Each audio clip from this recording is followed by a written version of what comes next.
Bonjour à vous. Aujourd'hui, je vais vous parler du déclin du cinéma, du déclin d'Hollywood. Et oui, parce que Hollywood est en pente descendante. Le monde du cinéma est en pente descendante. Pourquoi? Il y a plusieurs raisons à ça. Premièrement, le côté monétaire, l'argent. Parce que Hollywood, aujourd'hui, n'est plus dirigé par des passionnés, mais par des comptables. Donc, c'est l'argent qui prime à bord. Deuxièmement, c'est de votre faute à vous, parce que vous payez pour aller voir ces films-là. Troisièmement, beaucoup vont se fier sur des sites de notes comme IMDb ou Rotten Tomatoes. Le problème, c'est que ces sites-là, aujourd'hui, travaillent pour l'industrie, parce que l'industrie a compris comment ça fonctionnait. Ils le savent très bien. Donc, on va donner des notes à la hausse ou à la baisse sur des films, dépendant de ce qu'on veut. Par exemple, moi je viens de sortir un film, je veux promouvoir mon film, mais il y a un autre film qui sort en même temps, que je sais que des gens iront voir. Mais moi je peux payer pour que la note de ce film-là baisse et que la mienne augmente. Et ça se fait chez Rotten Tomatoes. Ils se sont fait prendre d'ailleurs à quelques reprises pour ça.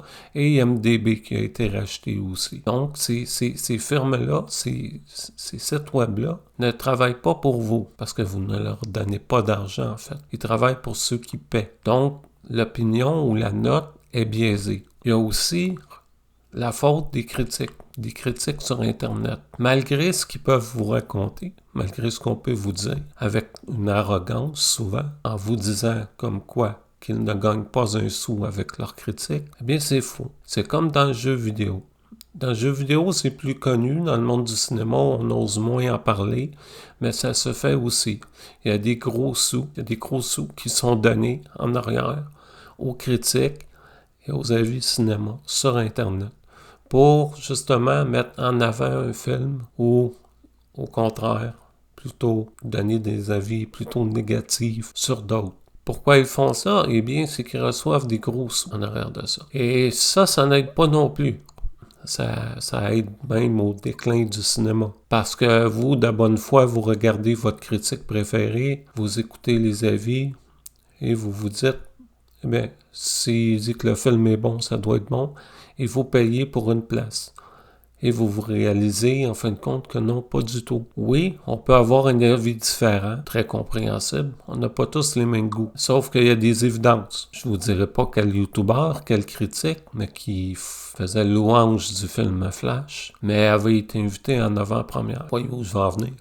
Si vous êtes invité en avant-première, et vous voulez qu'on vous réinvite, vous n'allez pas détruire le film parce qu'on vous réinvitera plus.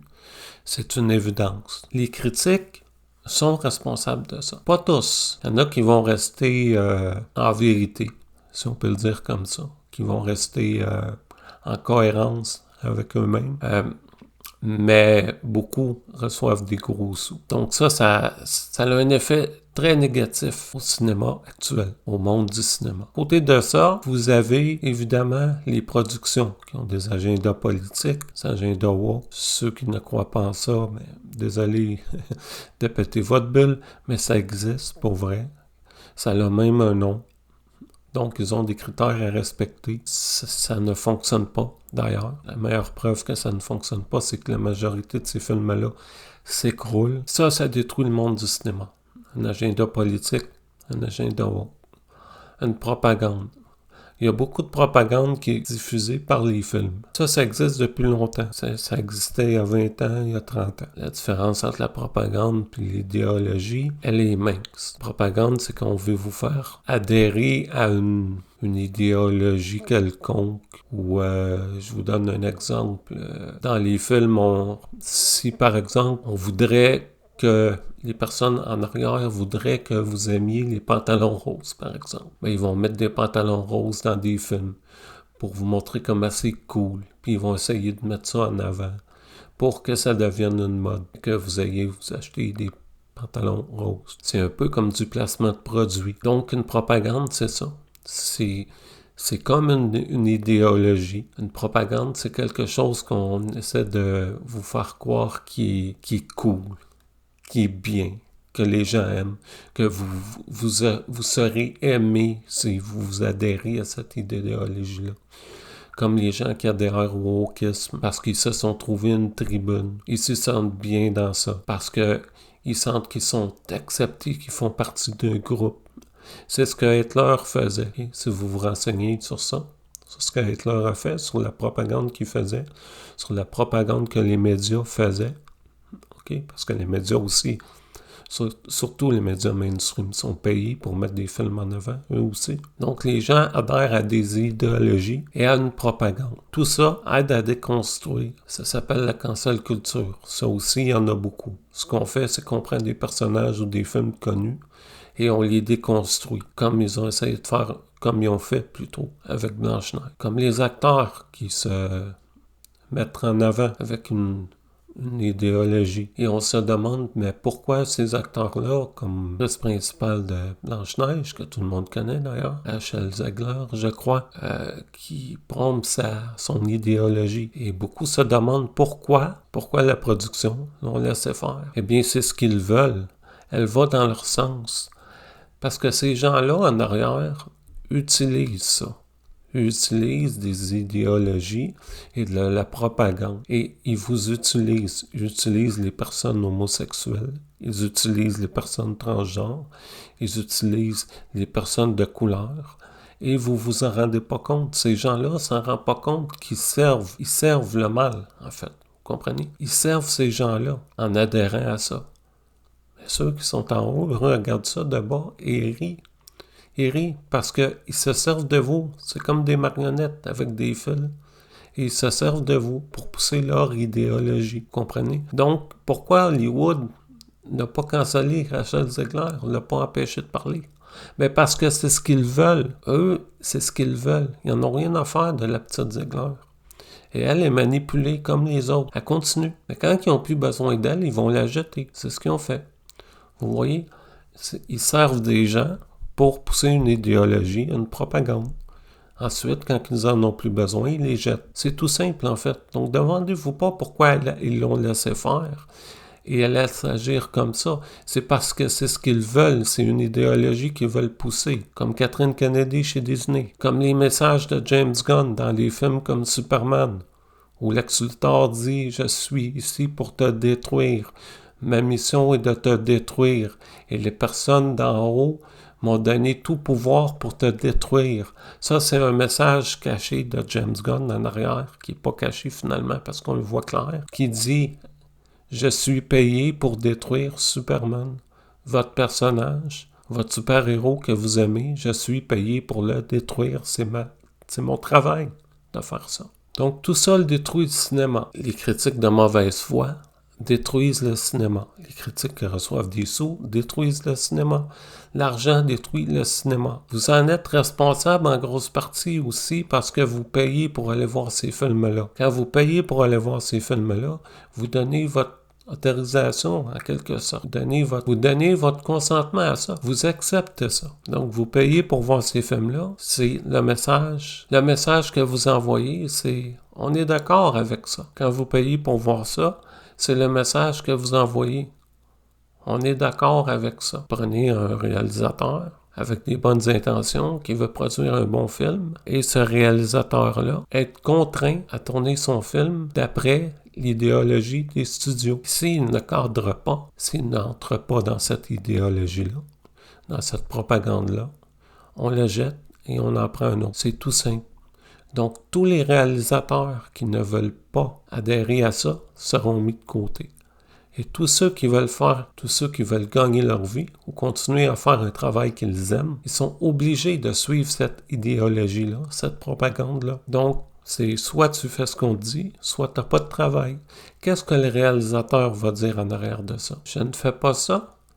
La production va lui dire, regarde, ça fonctionne, les gens sont en accord avec ça. Les gens ont payé pour ça. Il y a des millions de bancs qui se sont vendus, il y a des millions de places qui se sont vendues, de billets.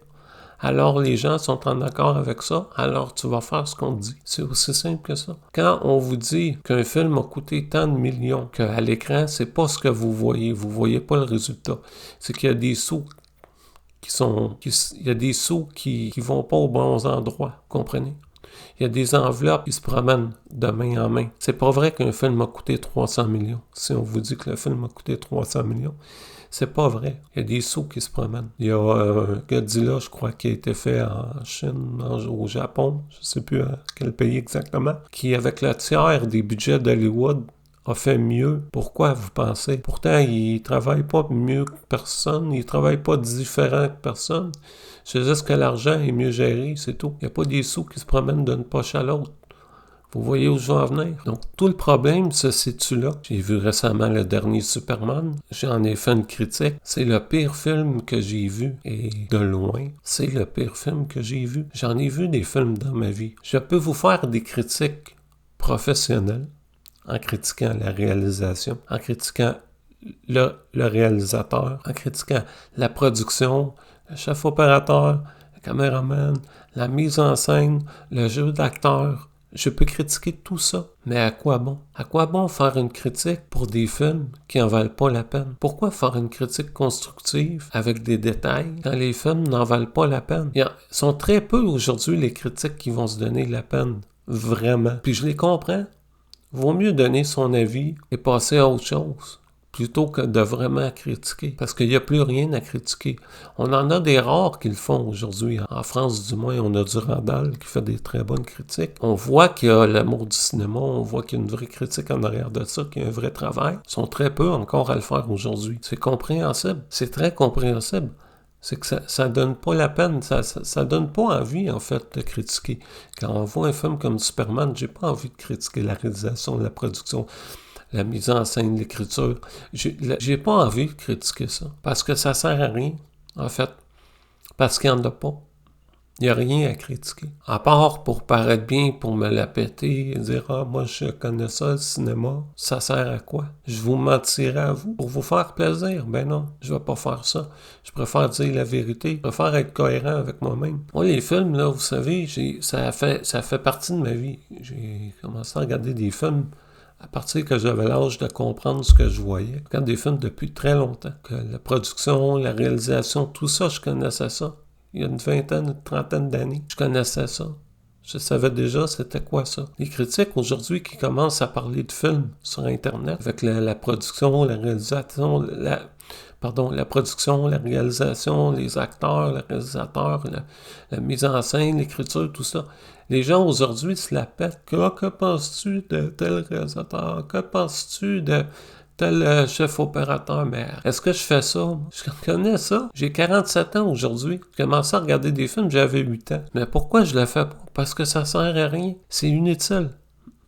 Ça sert plus à rien aujourd'hui. À quoi bon d'être capable de nommer tel réalisateur, de nommer tel producteur, de nommer... De toute façon, c'est pas compliqué. Hein? Vous avez juste à chercher sur Google, demander un descriptif à ChatGPT, puis de vous inventer une critique, puis de faire un copier-coller, puis de démarrer votre enregistrement. Et, je suis critique. Pas ça, critiquer un film. Il faut revenir à la base. Vous savez, c'est quoi un film pour moi? Un film, au départ, c'est là pour quoi? C'est là pour divertir. Si le film vous divertit pas, le film ne vous divertit pas. Quoi bon le critiquer? Puis son travail au film, c'est justement de vous divertir. Si le film ne me divertit pas, le film ne fait pas son travail. Les effets spéciaux, on nous dit que, mais c'est parce que... Oui, c'est parce que rien du tout. On vous donne des exemples, on vous donne des excuses en vous disant, oui, mais c'est parce qu'ils n'ont pas le temps, ou que les scénarios changent, ou ci, ou ça. Que des excuses qu'on vous donne pour vous bourrer. C'est juste pour vous bourrer. C'est seulement que pour vous bourrer. Ça prend un talent et ça prend une passion. Et là, je vais faire mal aux créateurs d'effets spéciaux. Il y en a des bons, mais malheureusement. Quand on vous dit que c'est pas une question de talent, ah bon? Si c'est pas une question de talent, pourquoi vous engagez un jeune qui travaille dans sa chambre à faire des effets spéciaux, qui refait les effets spéciaux de Star Wars, qui fait mieux que Disney à lui seul, sans les millions qui vont en arrière? Et pourquoi vous l'engagez lui si vous avez déjà des talents? Vous voyez où je veux en venir? Si tu as le talent, t'as pas besoin d'aller chercher des gens qui font ça sur Internet. Mais ils le font mieux. Oui, parce qu'il y a une passion et il y a un talent en arrière. Si t'as pas de passion et que t'as pas de talent, t'as pas d'affaires dans le métier, tout simplement. Aujourd'hui, le déclin du cinéma, c'est dû à quoi? Aux dirigeants, aux comptables, parce que c'est des sous, c'est des comptables, c'est pas des passionnés qui dirigent ça aujourd'hui. L'idéologie, la propagande, les supposés critiques sur Internet qui reçoivent des chèques en arrière vous dire qu'un film est bon. Après, par la suite, vont évidemment vous dire que non. Avec des involtures et arrogance. Ça, c'est une technique de manipulation. Ah, comme si je recevais des sous. Ah, ah, ah. Eh bien oui. Eux, vous en êtes responsable. Le public, vous en êtes responsable aussi parce que vous donnez vos sous à ces gens-là. Vous savez que quand vous arrêtez de payer, les prix baissent. Ça, c'est une réalité. Ça s'est prouvé par le passé. Surtout dans le monde du jeu vidéo. Le problème, dans le monde des jeux vidéo, c'est pas un problème, mais plutôt une bonne chose. Dans le jeu vidéo, les joueurs crient. Oui, les joueurs crient. Il y a des fausses critiques dans le monde du jeu vidéo aussi, mais elles sont connues. Et les gamers les connaissent. Ils connaissent les fausses critiques, ceux qui reçoivent des gros sous en arrière. Les joueurs le savent majoritairement. Et ça se sait très vite, de toute façon. Mais les joueurs crient dans le monde du jeu vidéo. Dans le monde du cinéma, non. Vous payez votre place, vous allez peut-être lâcher un tweet ou deux. Certaines critiques vont le dénoncer, certaines d'autres non. Vous allez en faire des vidéos pour avoir des vues ou des clics. Ou ça peut être pour votre travail aussi. Parce que c'est un travail aujourd'hui de critique sur YouTube. Être YouTuber, c'est un travail. On n'est pas des influenceurs. Ça, c'est le système qui veut ça. C'est une propagande. Propagande du système. Influenceurs. Non, vous êtes des YouTubers. C'est un travail. Donc, ça ne sert à rien de cracher sur les YouTubers. Crachez plutôt sur ceux qui sont en arrière. Il ne faut pas se leurrer. Si tout le monde continue à payer comme ça, si vous continuez à payer des places de cinéma pour voir ces films-là, vous pouvez critiquer tant que vous voulez. Vous pouvez crier sur Internet tant que vous voudrez. Mais ça ne marchera pas. Ça ne fonctionnera pas parce que vous continuez à payer vos places. Les joueurs, quand un jeu est merdique, là, croyez-moi, et ça arrive souvent, ils se font rembourser. Ils se font rembourser ou ils n'achètent pas le jeu. Il faudrait que ça se fasse aussi dans le monde du cinéma. Parce que sinon, le cinéma va rester aujourd'hui comme il est. Et ça va être de pire en pire. Vous êtes allé voir Wolverine, Deadpool et Wolverine, faut se le dire. J'aime Wolverine. J'ai aimé les deux premiers Wolverine. Pas les Wolverine, pardon, mais les Deadpool. J'aime Deadpool, j'ai aimé les deux premiers Deadpool, mais Deadpool et Wolverine, non, pas du tout. C'est merdique comme film. Flash, c'est merdique comme film. Vous avez payé vos places pour aller voir un film comme Flash. Vous avez payé vos places pour voir Barbie. Barbie! Le film le plus woke féministe que j'ai vu de ma vie, et vous avez payé pour ça, et vous vous attendez qu'ils s'arrêtent, mais ils vont continuer. Si vous allez au resto, qu'on vous sert de la merde, puis que vous revenez, on va continuer à vous servir la même merde, puis que vous continuez. Mais ils vont continuer aussi. Vous avez payé pour aller voir Minecraft. Venez pas vous plaindre d'après qu'on n'a plus de cinéma comme on mérite. C'est cher un billet de cinéma aujourd'hui. Vous êtes pas tanné? Vous travaillez la semaine, vous vous forcez le cul à faire vivre votre famille, à faire rentrer les sous. Vous payez peut-être un cinéma en famille une fois par mois, parce qu'aujourd'hui c'est impossible. Et on vous arnaque. Mais vous êtes pas tanné de ça? Arrêtez de payer. C'est en arrêtant de payer qui vont bouger. C'est pareil pour tout dans la vie. Si vous arrêtez de payer, le prix baisse. C'est comme ça que ça fonctionne. Si vous arrêtez de payer, eux arrêtent de déconner. Parce que des sous, ils n'en ont pas à l'infini. Hein. Dites-vous ça. Là, il y a une grosse machine propagandiste. On n'en parlera pas, là, parce que c'est pas le sujet. Mais il y a une grosse machine en arrière de ça qui donne ces sous-là, qui leur permet de continuer comme ça. Sauf que si à un moment donné, ils voient que ça ne fonctionne plus, puis que vous ne prenez plus, ça va s'arrêter. Par magie. Tout ça va s'arrêter. Donc j'espère que la vidéo ne sera pas trop longue. J'ai pas fait le montage encore. Mais si cette vidéo-là vous parle, eh bien, dites-vous que peut-être si vous changez un peu vos habitudes et que vous dites non à ça, on aurait peut-être une chance de relever le cinéma comme il était dans le temps. C'est grave. Hein? Je parlais à un ami récemment. Puis je disais, quand je veux trouver un film, maintenant, je regarde dans le passé. Je regarde des films des années 80. Je regarde des films des années 90. Parce qu'il n'y a plus rien aujourd'hui. C'est ici. Si je prends un film que j'ai pas vu, j'ai 99% de chance d'être déçu. Pareil pour les séries. On fait des meilleures séries aujourd'hui que dans le temps. Ça, c'est vrai. Mais combien il y en a? Parce que si on regarde le nombre de productions de séries qu'il y a versus le nombre de productions de séries qui ont fonctionné, il n'y en a pas beaucoup de séries qui fonctionnent. Il n'y en a pas beaucoup. Puis les films, encore moins.